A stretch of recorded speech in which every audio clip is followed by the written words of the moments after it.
tadi saya bilang saya udah punya niat. Saya jadikan jabatan yang saya miliki juga gitu juga wakil saya Pak Anwar Abu Bakar bahwa ini adalah kita menjadi khodimatul ummah, pelayan masyarakat. Ya, service pelayan ya. Ya.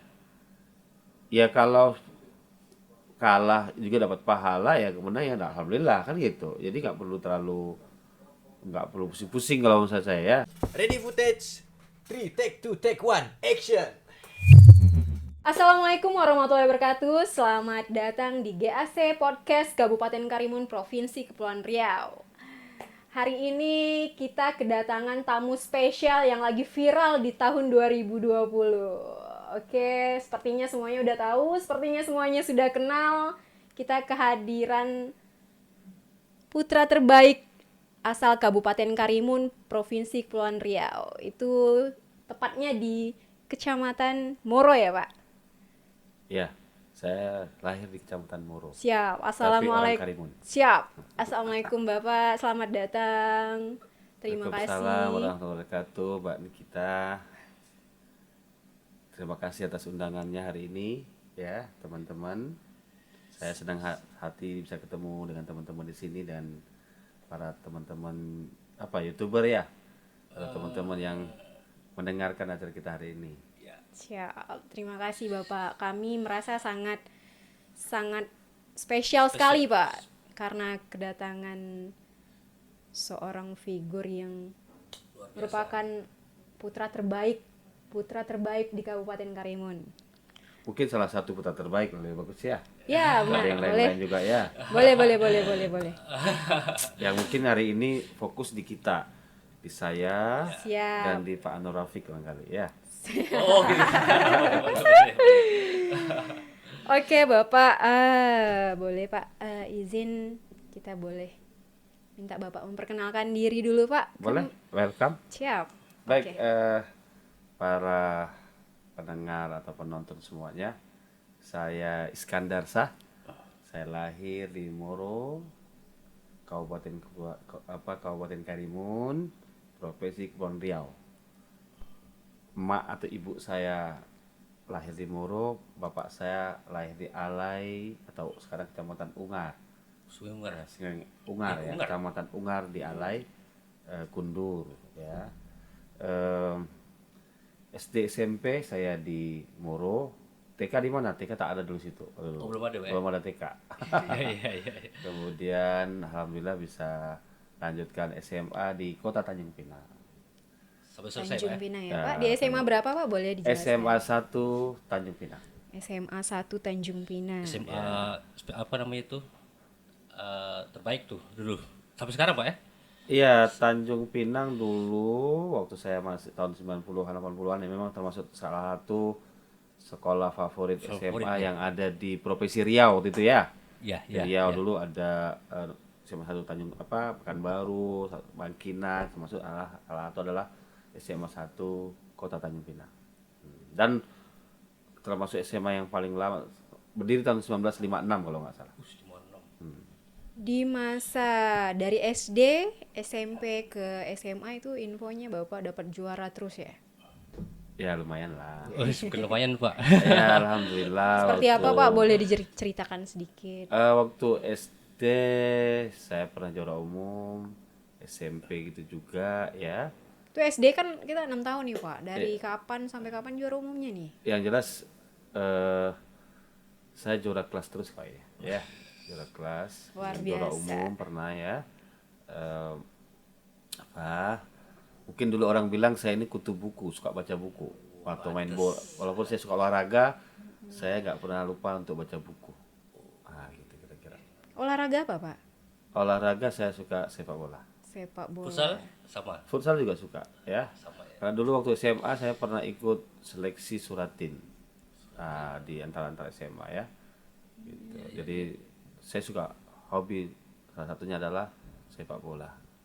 Setelah SMA Pak? Setelah SMA alhamdulillah dapat rezeki untuk menuntut ilmu di Belanda ya.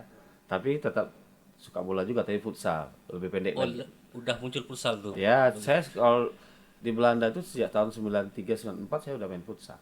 mungkin di sini belum ada ya. Pusat kan baru-baru ini. Ya Pak. mungkin di Indonesia. Di Indonesia ya. Tapi kalau Pusat di udah ada. Eropa udah lama. Kalau untuk pendidikan di Belanda seperti apa, Pak? Pendidikan saya kuliah di Hogeschool Rotterdam ya. Nah, itu mendapatkan beasiswa atau seperti apa, boleh dijelaskan? Kerjasama dengan Indonesia Belanda ya. Gitu. Kemudian saya juga pernah jadi guru tamat kuliah, tapi guru di Indonesian Embassy School, sekolah Belanda. kedutaan sekolah Indonesia kedutaan, dulu. ya. Kalau di luar negeri itu ada nama sekolah kedutaan, Ya, ya, seperti yang ada itu. seperti Malaysia atau Singapura atau apa ya, itu kira-kira seperti itu. Itu pengalaman saya di luar negeri. Nah, kami juga dulu punya perusahaan. Saya punya teman-teman punya perusahaan. Di sana juga. Di sana ya kami bikin perusahaan.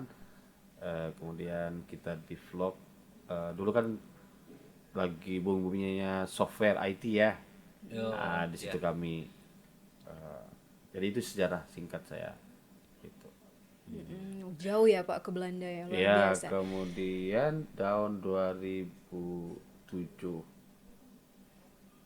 pertengahan saya balik ke Indonesia. Sebenarnya saya lagi ngerjain proyek ya. Harus balik. Enggak juga sebenarnya sih, karena kan ya kan saya udah lama tinggal di Belanda ya Kak. Apa namanya, lagi ngerjain proyek sama teman-teman, tetapi teman-teman PKS minta saya balik ke Oh, Kepulauan Riau untuk ikut pileg. Jadi saya ikut pertama pileg tahun 2009. Tahun udah lama. 2009 ya, udah Pak. lama juga ya berarti. Oke, berarti lama di Belanda juga. Berapa tahun Pak di Belanda, boleh disebutkan? Lebih kurang berarti sekitar 11-12 tahun ya kira-kira. 11-12 tahun. Lama. Luar biasa. Atau sengaja dilamain Pak atau memang Enggak, saya kata orang challenge mencari ini ya, mencari pengalaman semuanya ya. Di samping dulu kan saya memandang dunia itu di mana aja kita untuk berbakti kepada. Karena waktu saya di Belanda saya juga aktif. Ya waktu tsunami Aceh saya adalah salah satu tim fundraising untuk cari dana. Luar biasa. Kemudian ada dulu Demi pernah Indonesia ya, Pak, ya. pernah juga gempa Sumatera Barat ya, Padang.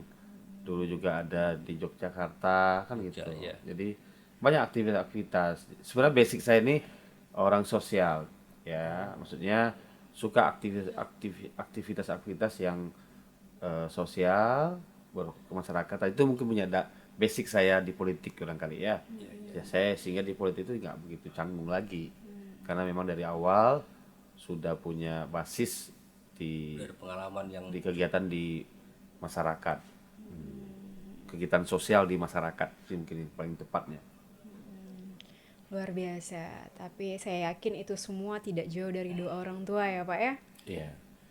Ya dalam hidup ini kan kita ikhtiar berusaha, tapi jangan lupa kita berdoa, minta doa restu sama bapak dan ibu kita atau keluarga besar kita. Ya, percaya itu doa yang paling manjur sebenarnya Iya, Pak. betul. Oke, setelah itu Pak melangkah Eh, ke dunia pekerjaan, boleh saya diceritakan? dulu kami punya perusahaan IT juga ya. Saya punya perusahaan IT sama-sama. Kami develop di Bandung ya sama teman-teman.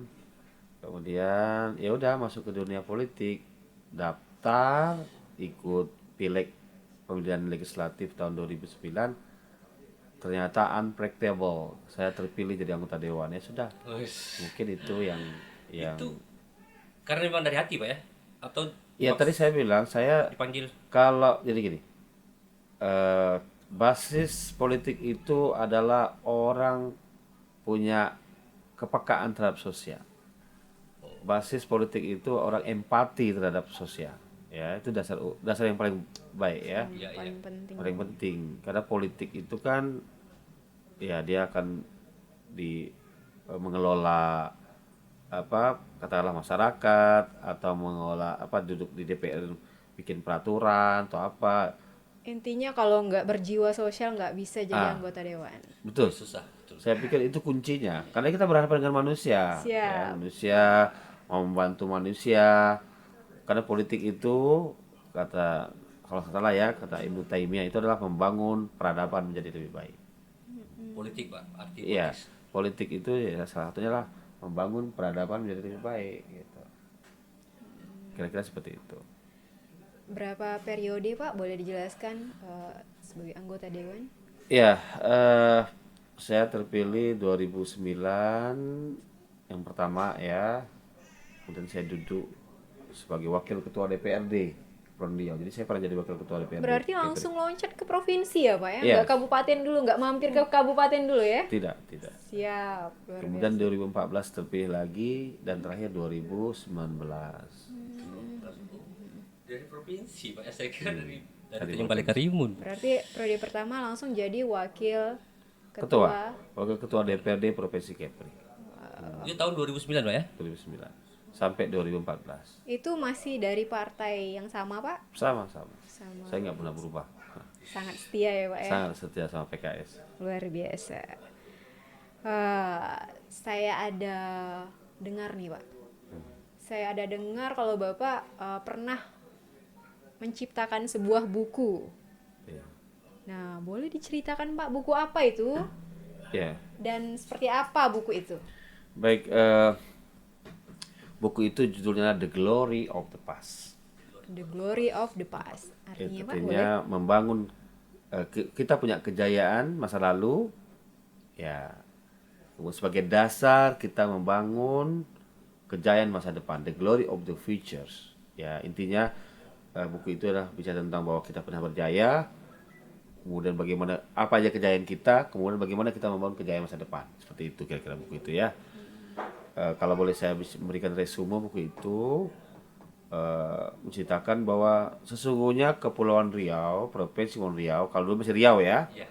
bahwa kesultanan kita, kerajaan kita dulu punya kejayaan masa lalu, ya, di pengelolaan Selat Malaka, perdagangan internasional, bahkan kami menyimpulkan bahwa Kepulauan Riau atau Jalur Riau itu adalah lautnya adalah sutra laut.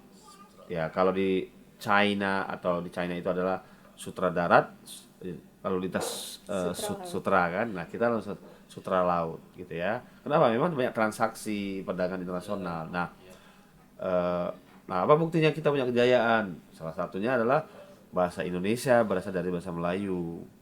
Kata kalau nggak salah kata Prof. Muhammad Yamin, bahasa Melayu berasal dari sebuah pulau yang kecil, yaitu Pulau Penyengat.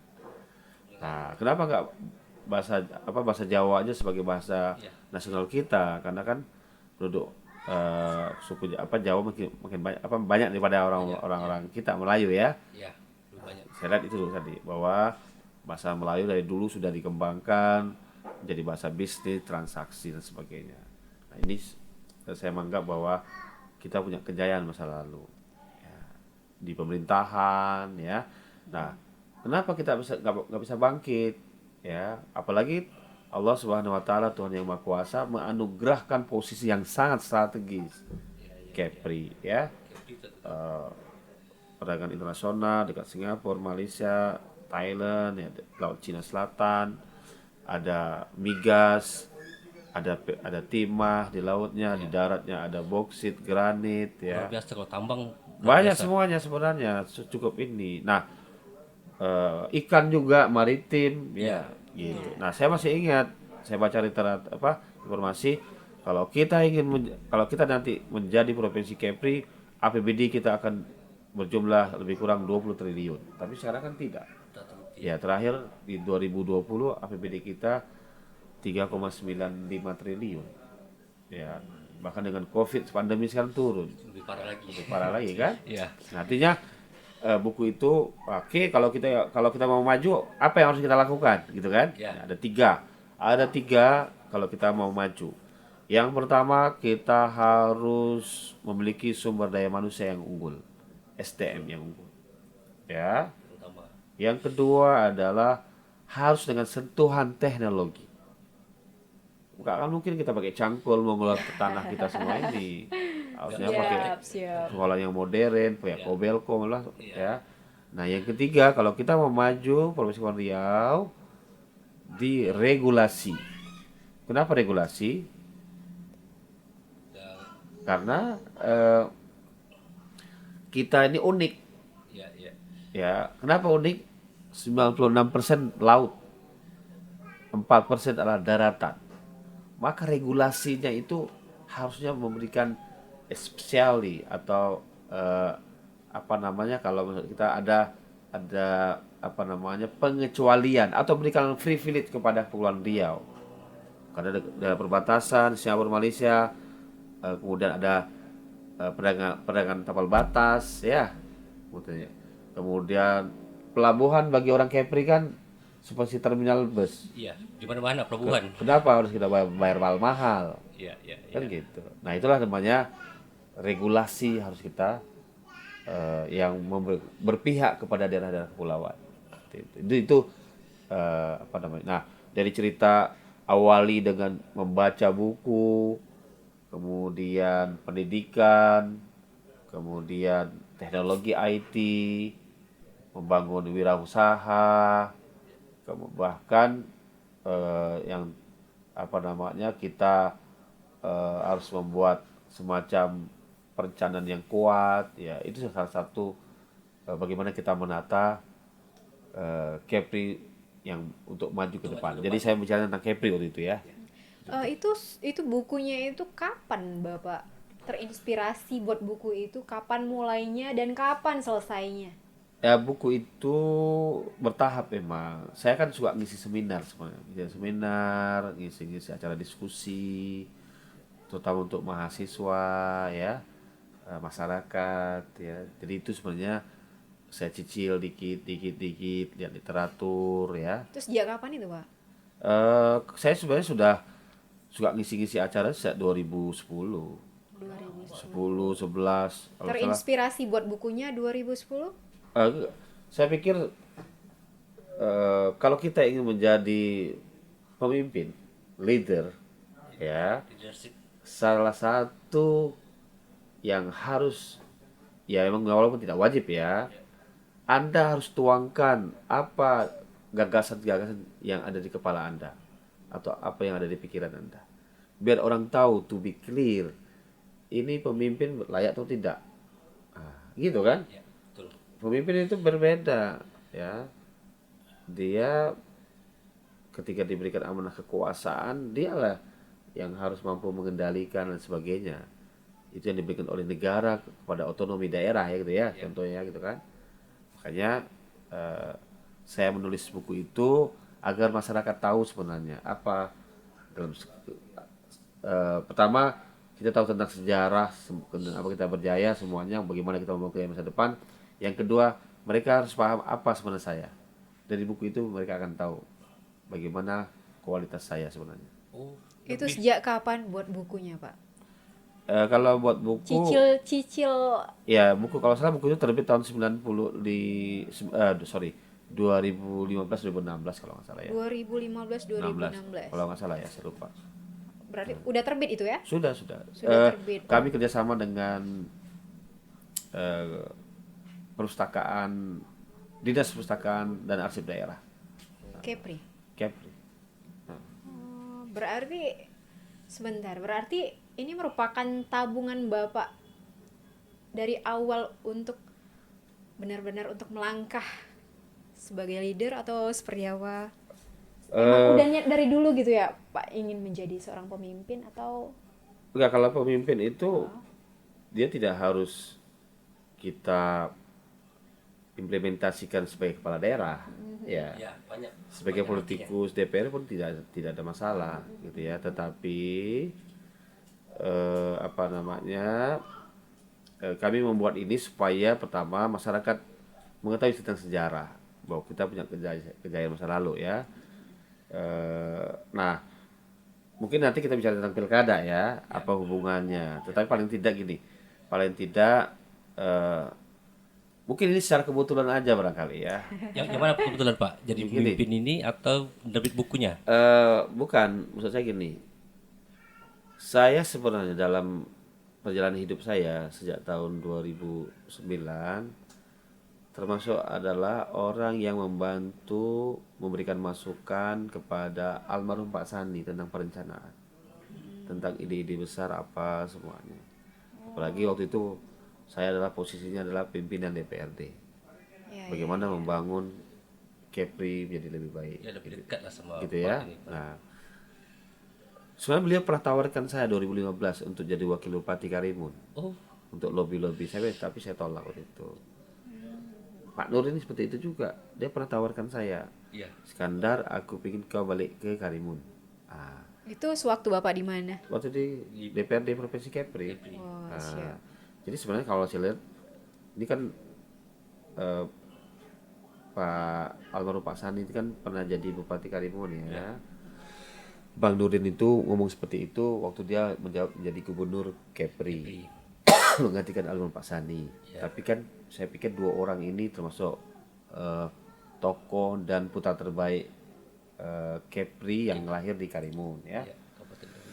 Mungkin dia lihat saya juga, oh ini anak mungkin punya Ada potensi gitu ya. Tapi saya tidak pernah mau ya. Belum terbesit, Pak ya. Ya saya gini, pemimpin itu berat. Jadi kepala daerah itu berat kalau orang paham ya.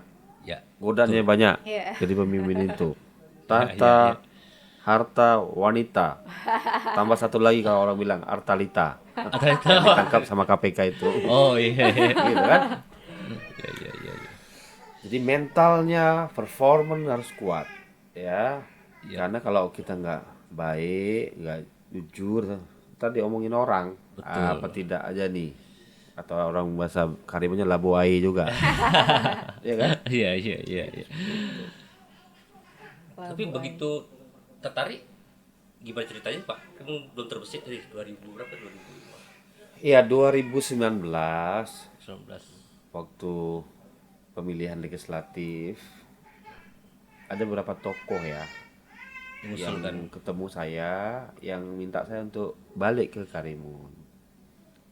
Tokoh Pak dari Iskandar, ya mungkin nggak perlu saya sebutkan lah ya. Iya. Kami pingin ini Anda tokoh masyarakat ya, Pak, bukan dari Iya. partai ya? tokoh masyarakat, Siap. agar Anda balik ke Karimun, Karimun. untuk mengikuti pilkada Karimun. Terus saya bilang, ngapa harus saya balik? Dia bilang kan, ya dia pingin bagaimana kita membawa Karimun menjadi lebih baik. Oke. Terus saya pelajari, oke, oh ternyata oke. Bisa, saya bilang, bolehlah. Karena memang saya lihat, memang harus kita perbaiki. Oke, apa ukuran yang harus kita perbaiki? Tentu jangan harus punya alasan ya, Iya. supaya kita ilmiah alasannya ya. Iya. Pertama saya lihat di IPM kita, Indeks Prestasi Manusia. Ya. Di data kita dari BPS, Karimun itu adalah ranking 5. Setelah ya kalau salah Batam, Tanjung Pinang, Bintan, Natuna, Karimun, baru Liga Anambas dan Lingga atau Lingga dan Anambas ya. Pokoknya tapi yang jelas kita nomor 5 ya. jauh. Nah, pertanyaan kok bisa nomor 5 kan? Iya. Nah, IPM ini indeks prestasi manusia itu kan melambangkan 3 hal. Yang pertama adalah kualitas pendidikan, kemudian kualitas kesehatan, dan yang ketiga adalah kualitas kesejahteraan. Ya.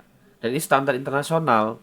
Iya. Kalau nggak salah ini adalah standar PBB ya, UNDP, United Nation Development Program kalau nggak salah ya. Standar PBB untuk mengukur sebuah kualitas sebuah negara atau daerah. Nah, ternyata kan kita nomor 5 kan? Iya. Padahal menurut saya ya kita kan posisinya strategis, ada FTZ, Betul. alamnya hampir sempurna, ada laut, ada darat, kita bisa kelola dengan baik, ada tambang di darat maupun di laut ya. Nah itu sebenarnya menjadi ini kita artinya kita punya opportunity atau punya kans untuk menjadi daerah yang baik, yang lebih baik ya. Nah ini yang kami tawarkan masyarakat program itu. Oke. Oke. Tapi kalau sorry Pak, kami kan belum mengenal Pak. Bapak bisa yakin Pak ya? Bisa orang bisa kenal Bapak. Kalau saat ini kan memang ibaratnya Bapak kan main di provinsi nih. Di mungkin Kabupaten Karimun masyarakat belum mengenal, tapi Bapak bisa yakin ya? Yakin Jadi gini, bisa. saya pikir memang orang tidak banyak kenal saya akui. Iya, Ya. saya Di dalam survei kami seperti itu. Saya lakukan survei, ya. Tetapi ada satu hal yang kami temukan, dan itu yang menjadi kekuatan di kami, bahwa tingkat kepuasan terhadap pemerintahan itu memang rendah. Ya, jadi kunci kenapa orang bisa beralihkan pilihan karena orang tidak puas. Ya, jadi bukan masalah kesalahan salah saya atau tidak ya. iya iya. Jadi kalau orang tidak puas, biasanya dia akan mencari alternatif baru. Nah, saya yakin dan percaya, kan itu masalah kenal dan tidak. Tapi dengan perjalanan waktu, mereka akan melihat profil saya, kualitas saya, Ya. kemudian juga performance saya, pengalaman saya. Saya yakin mereka akan beralih kepada pilihannya. Asal kuncinya adalah kalau kita menjadikan jabatan yang kita rebut ini sebagai amal soleh, amal baik kita kepada masyarakat. Kita ingin jadikan jabatan yang kita miliki sebagai pelayan masyarakat. Kuncinya adalah harus ikhlas dan dengan empati, ya, bahwa inilah cara kita untuk membantu orang banyak gitu. Kan itu aja. Saya yakin itu. Gitu. Ada rumusnya, kalau kita ingin kalau kita berbuat baik kepada masyarakat, masyarakat juga akan berbuat baik sama kita. Itu balasan dari Allah. Gitu kan? Ya, betul. Gitu. Tapi lawan kita ini petahana ya Pak ya? Iya, betul. Berat loh Pak. Iya, memang berat. Seperti apa keyakinan Bapak untuk benar-benar terjun? Iya, jadi gini. Tadi di awal saya sudah katakan bahwa ketika kami mengikuti pilkada ini, kami awali juga dengan survei, ya, survei strategi apa. Saya kan pernah 3 kali bertanding, ya, pilgub, pilkada, sekepri juga saya pernah alami menjadi tim-tim sukses, ya. Jadi saya ngerti tentang itu, makanya kami melihat ini ada kans, ada kesempatan, ya. Kuncinya tadi saya bilang, kalau orang tidak puas, ya, dia akan pindah, ya. Dan nah, coba Anda lihat, walaupun belum ada hasil yang ini ya, tapi pertandingan Pilpres Amerika, Ya. kemungkinan besar petahana bisa dikalahkan, gitu. Saya juga baca tuh di Kalimantan Barat, kalau nggak salah satu kabupatennya, independen bisa mengalahkan petahana, gitu. Jadi ya ini tergantung strategi aja. Ya, yang penting menurut saya adalah di dalam kompetisi pilkada ini kita siap menang dan kalah, gitu. Betul itu Pak. Gitu. Iya kan? Kalau tak siap, aduh. Iya, saya pikir itu.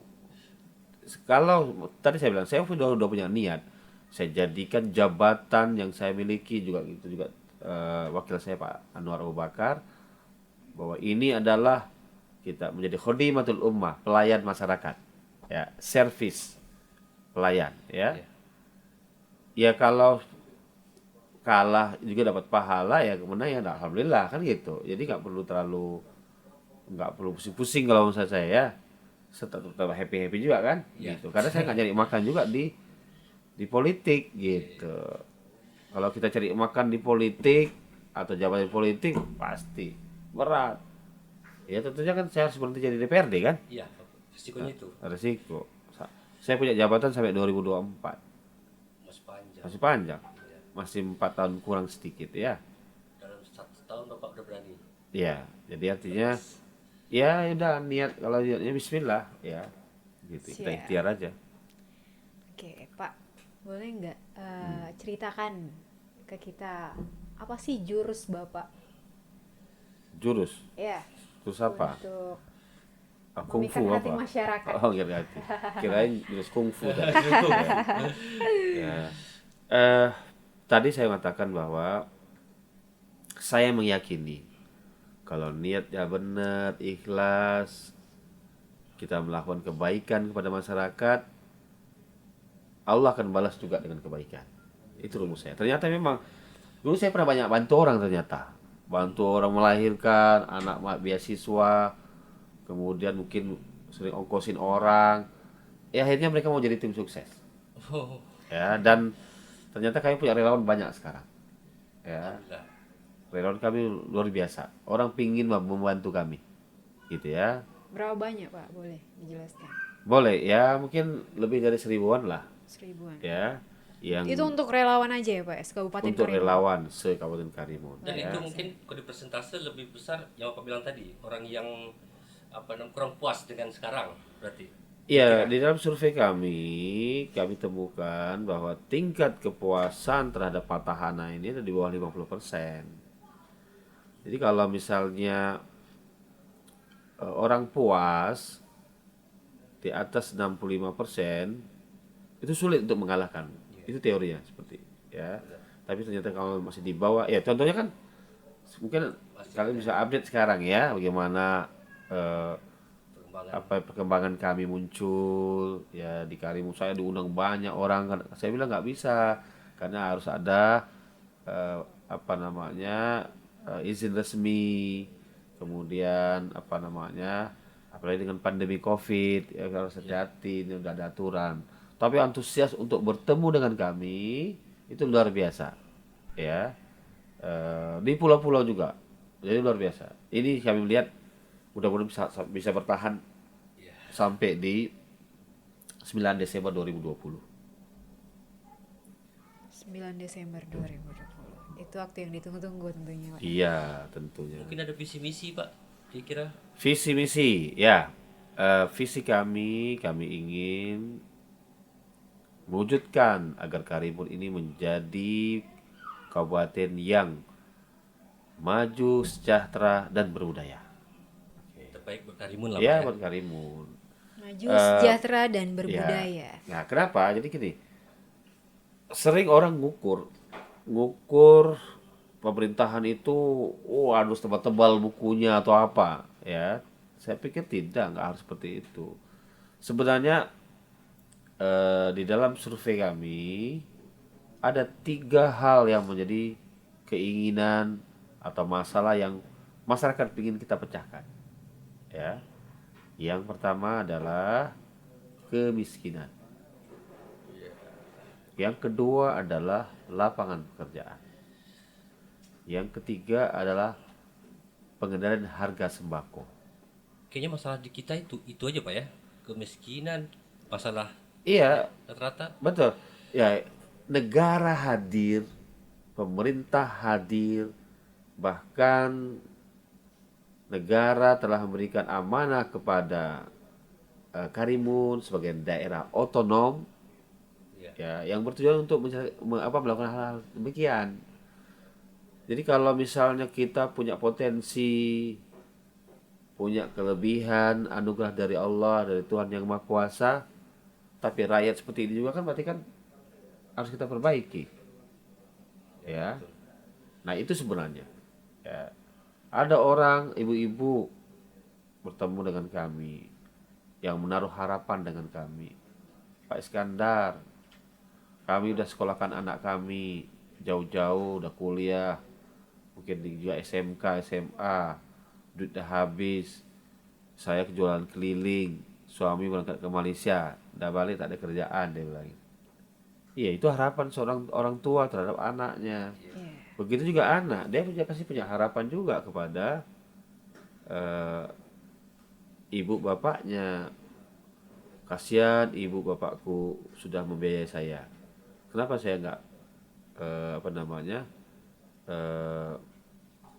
untuk membantu mereka? Kan gitu. Nah, itulah harapan-harapan, saya pikir ya. Jadi saya ingin pecahkan 3 hal itu. Mudah-mudahan Pak. Amin. Kemiskinan, lapangan pekerjaan, dan harga sembako kalau saya jadi bupati. Nah, karena masyarakat ini make it simple. Dia bisa sekolah, bisa biaya anak ke rumah sakit, bisa makan, ya sudah. Ngapain kita ya kan?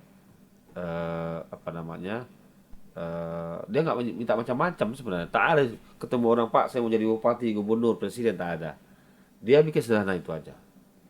Eh, tapi kebanyakan di daerah-daerah lain mungkin setiap pemimpin pasti berputar kepala untuk menyediakan ribuan bahkan jutaan lapangan pekerjaan, Pak. Bapak punya jurus tersendiri nggak untuk nantinya jika terpilih bisa menciptakan lapangan pekerjaan yang luar biasa di Kabupaten Karimun khususnya? Baik, di dalam 11 program unggulan kami sudah menetapkan ketika saya jadi bupati dan Pak Anwar jadi wakil bupati, kami ingin menyiapkan 5.000 lapangan pekerjaan. Kami akan 5.000. create 5.000 lapangan pekerjaan. 5.000 pekerja ya. Gimana jurus-jurusnya itu strategi kami nanti. Tapi yang jelas gini, kita punya potensi, saya bilangin ya. Tadi yang saya katakan tadi, daerah FTZ, Free Trade Zone, perdagangan internasional, kita bisa buka tentang maritim, di daratnya juga potensi pertanian dan perkebunan modern, kemudian ada tambang, itu bisa ya. Orang banyak datang ke sini kok untuk kerja, maka kita nggak bisa. Nah, cuma kita harus siapkan juga sumber daya manusia kita yang baik, yang unggul. Ada BLK, Balai Latihan Kerja. Kita bilang 70% nanti anak-anak daerah yang bisa kerja di sini. Tapi kalau kita nggak siapin apa? Ini bukan perusahaan biasa-biasa. Ini bukan perusahaan mak bapak kita punya, bro. Kata orang bilang ya. Ini internasional. Ya, tentu ada banyak standar internasional. Apalagi kalau masuk ke bursa saham, dia harus zero accident, tidak boleh ada kecelakaan. Makanya dia cari orang yang ini. Nah, kita harusnya ketika investasi masuk, kita siapkan. Oke, saya akan bantu Anda untuk melakukan mendirikan perusahaan di sini, tapi kami minta katakanlah 70% anak-anak tempatan, anak daerah ini. Kalian butuh yang spek seperti apa? Kriteria seperti oke, gini, kita janji ya. Kita siapin. Tapi kalau kita biar gitu saya tak bisa. Gitu. Itu yang menurut saya yang harus kita perbaiki ke depan. Gitu. Saya tanya, BLK ada nggak di sini? Nggak ada. Tanjung Pinang.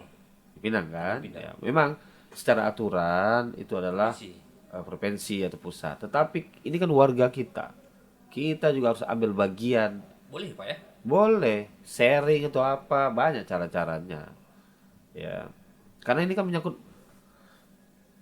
Anda tahu, ada 4 sampai 5.000 masyarakat Karimun yang mencari nafkah ke Malaysia. Rata-rata. Rata-rata kan? Gitu. Dan mungkin lebih gampang Pak. Iya, ya saya bukan ini. Apalagi dengan lockdown ini. Luar biasa kan terjadi kan? Iya. Artinya apa? Semuanya sudah Artinya pada ini kalau kita ke depan tidak berpikir bahwa kita ingin meng-create lapangan pekerjaan, nggak tahu saya apa yang terjadi. Terutama dalam keadaan pandemi COVID-19 ini ya. Saya yakin apa dengan jurus jitu yang Bapak miliki? Tadi saya katakan bahwa kalau ini adalah bagian dari saya ingin berbuat baik sama masyarakat. Saya punya pengalaman, mungkin pernah kuliah di Eropa. Ya. Saya 7 tahun dulu membantu Pak Sani. 11 tahun saya di DPRD. Saya kira cukup. Ya, dan saya yakin juga sumber daya manusia Kabupaten Karimun, pegawai-pegawainya, baik ASN maupun non ASN atau yang bukan pegawai, kita punya qualified tentang itu.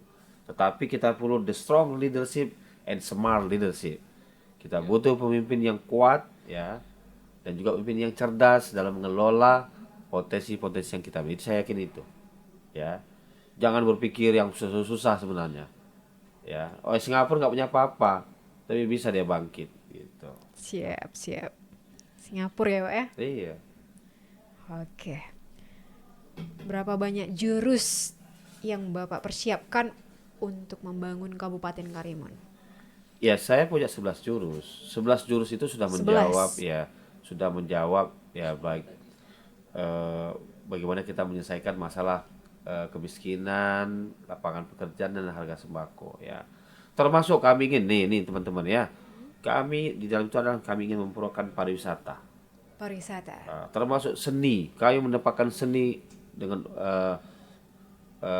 seniman, menghargai seni dan seniman ya. Bagian kita nih. Kemudian yang kedua juga olahraga. Olahraga. Ya, olahraga. Jadi saya lebih konkret ya menempatkan itu. Ya. Seniman Untuk pandangan Bapak sendiri sebagai anggota DPRD provinsi, seperti apa sih olahraga di Kabupaten Karimun? Ya, sekarang kan kompetisi bola udah jarang lagi. Betul Pak. Iya, Jarang banget. jarang kan. Saya pengen jadi gini, sebenarnya olahraga dan seni juga supaya daya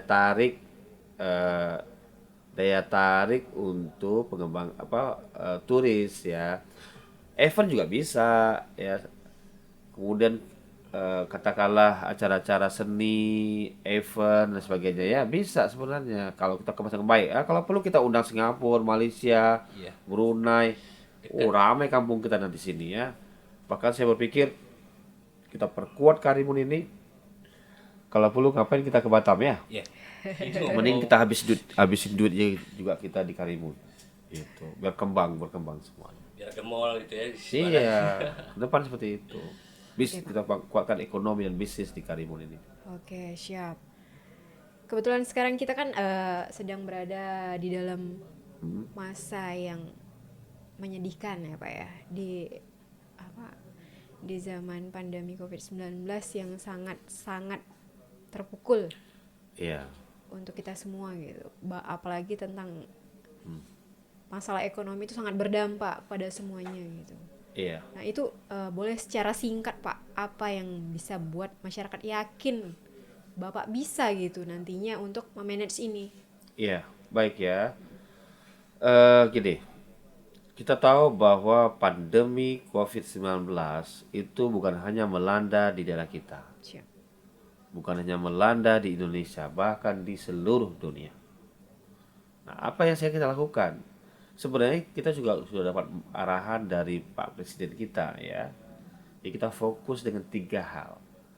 Yang pertama adalah pencegahan dan pengobatan. Ya, memang selama belum ada antivirusnya, itu sulit bagi kita untuk memprediksi kapan berakhirnya. Tapi mudah-mudahanlah negara kita berusaha untuk mencarikan antivirusnya. Ya. Nah, kalau yang pertama itu ya kita kelola rumah sakit, siapkan PCR sebenarnya alat untuk mendeteksi. Udah kalau jangan sampai seminggu baru ketahuan. Kalau belum kita ke Karimun punya alat sendiri PCR-nya itu ya atau swab. Sudah ya. punya kita Pak. Belum. Nunggu hasil seminggu ya, Udah 3 dikasih hari. sama provinsi kita. Ya, saya belum dapat informasi tapi yang jelas kita belum punya ya. Kemudian APD, kemudian penguatan untuk pelayanan tenaga kesehatan dan tenaga medis kita perkuat ya. Puskesmas, sosialisasi, pakai masker, jaga jarak, cuci tangan ya. Nah, yang kedua yang harus kita lakukan juga adalah penguatan jaring pengaman sosial. Apa yang maksud dengan penguatan jaring pengaman sosial? Ya tadi masyarakat yang kehilangan pekerjaan, orang-orang yang kena dampak parah, kita berikan bantuan dalam bentuk sembako, dalam bentuk yang lain sebenarnya BLT atau apa ya harus perkuat kalau kan ini bermasalah. Nah, termasuk kalau bisa adalah kegiatan-kegiatan APBD misalnya, kegiatan-kegiatan pemerintahan. Ya kalau bisa kita kuatkan padat karya. Misalnya Padat karya. ya di desa A kita bangun jalan, ya udah ajak orang kampung itu kerja. Biar orang punya uang ya, padat karya. Dari Nah, kita untuk kita. Ya, ya gitu. seperti itu. Ya. Oke. Yang ketiga, kita juga harus memberikan bantuan penambahan modal atau mengurangi relaksasi dari retribusi pajak sebagai pelaku usaha baik kecil maupun besar. Karena mereka harus survive. Kalau enggak nanti apa? Di PHK banyak orang nanti gitu.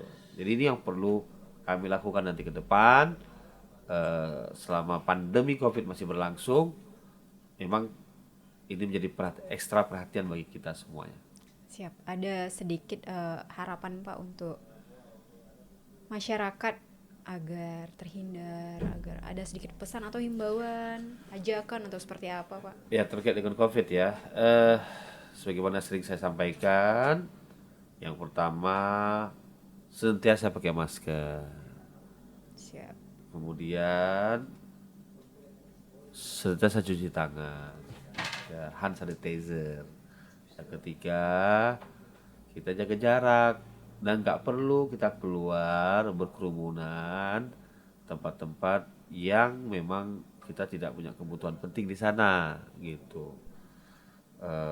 Yang penting kita bisa mengendalikan diri, termasuk kuatkan imunitas ya, vitamin ya, oke minum madu katanya ya, silakan itu. Oke. Itu himbauan kami kepada masyarakat. Yang jelas kita tak boleh putus asa. Siap. Ya, kita tetap ikhtiar. Bagi yang di kebun silakan untuk bercocok tanam, di laut silakan, nanti pada di rumah nggak produktif ya. Cari nafkah. Cuma harus kita atur protokol kesehatan COVID-19. Siap. Terakhir Pak, di media sosial kita itu lagi seru-serunya permasalahan pilkada tentunya. Nah itu lagi viral-viralnya, lagi asik-asiknya gitu.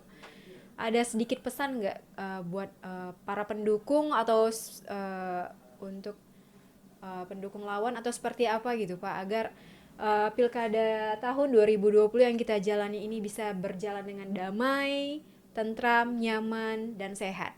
Baik, bagi masyarakat Kabupaten Karimun, terutama apa namanya relawan atau tim pasangan yang nomor 1 atau nomor 2 ya. Siap. Yang pertama, kita harus memahami bahwa pilkada ini adalah proses demokrasi, proses pesta demokrasi untuk memilih pemimpin. Yang namanya pesta tak perlu kita kelahi-kelahi, tak perlu kita hoak apalah, menjelekan orang si A si B, gak perlu ya. Kita adu program sebenarnya ya, mereka dan kita cuma adalah bersahabat ya, nggak perlu kita terlalu habiskan energi untuk ini ya. Silakan, ini program saya, ini program si A, ya sudah gitu ya. Apalagi di medsos itu apa namanya, kita tidak mengontrol diri kita masing-masing. Makanya saya di relawan bersinar saya tegaskan, tidak boleh hoak ya, kemudian tidak boleh menjelek-jelekan orang lain gitu ya. Siap. Apa namanya, kalaupun kita ingin mengkritisi harus dengan fakta dan data. Karena itu juga disampaikan oleh Pak Menteri Dalam Negeri, Pak Tito ya. Boleh kita mengkritisi petahana ya, asal kita punya argumentasi data yang kuat seperti itu ya. Kenapa Anda layak dipilih, mengapa Anda tidak layak dipilih, bisa ya, tapi silakan dengan fakta dan data ya. Jadi sekali lagi, kita adalah semuanya bersaudara. Yang penting dalam pilkada ini kita harus jujur, berlangsung dengan damai. Apapun pilihan kita hormati pilihan orang lain. Yang jelas dalam pilkada ini pasti ada yang menang dan kalah. Siap. Yang kalah harus siap-siap, dan menang juga harus merangkul yang kalah. Seperti itu kalau kita ingin membangun Karimun menjadi daerah otonom yang lebih baik dan maju. Siap. Luar biasa.